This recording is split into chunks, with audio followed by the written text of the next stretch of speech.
হাদিস মনে উঠলো, এই জন্য চলে যেতেছি।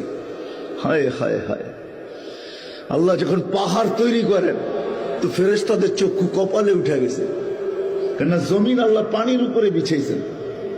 বিছানের পরে তামায়ালাতিল আরদ, জমিন হেলতে শুরু করছে। যেরকম চাটাই কখনো পানির উপরে বিছায়া দেখছেন? পুষ্কুনিতে চাটাই ধোয় না মা বোনরা, তখন পানির ঢেউয়ে কিন্তু চাটাই হেলতে থাকে। তো জমিন এরকম হেলতে ছিল। আল্লাহ বলে ফাজআলনাল জিবালা ফিহা আওতাদা, পাহাড় বানায়া প্যারাক মেরা দিছি। ফাস্তাকাররাতিল আরদ, জমিন স্থির হয়ে গেছে। ফেরেশতারা দেখে আল্লাহকে জিজ্ঞাসা করছে, হাল খালাকতা আশাদ্দা খালকাম মিনাল জিবাল, আল্লাহ পাহাড়ের চেয়ে শক্তিশালী কি কিছু আছে?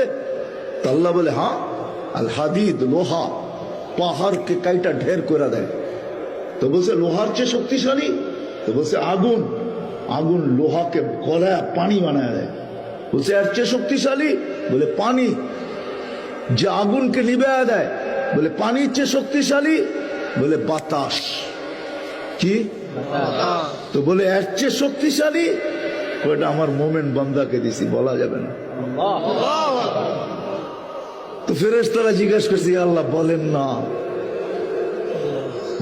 ওটা হলো সাদকা, তাসাদ্দাকা বিয়ামিনি ওয়ালা ইয়ালামু শিমালু, ডাইনাতে সদকা করছে, বাম হাত জানে না কত দিছে।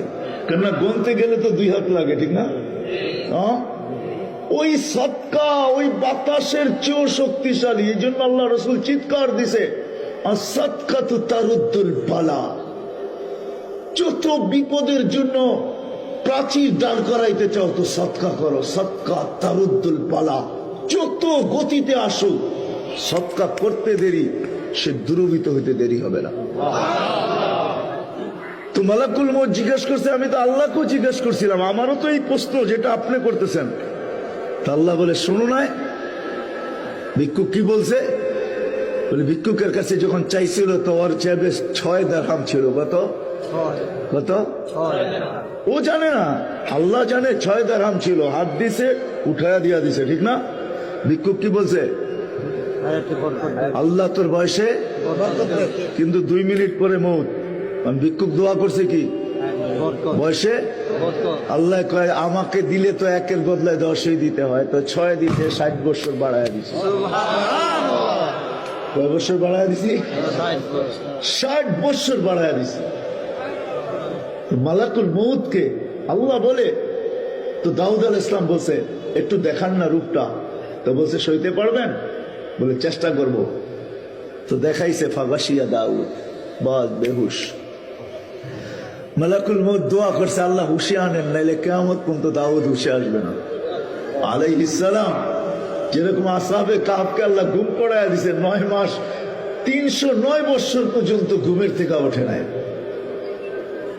তো হুশের থেকে উঠার পরে জিজ্ঞেস করছে, বন্ধু চেহারা কিরকম দেখলা? আখিরাতের কোন শাস্তির প্রয়োজন নাই, তোর চেহারাটাই যথেষ্ট। হায় হায়।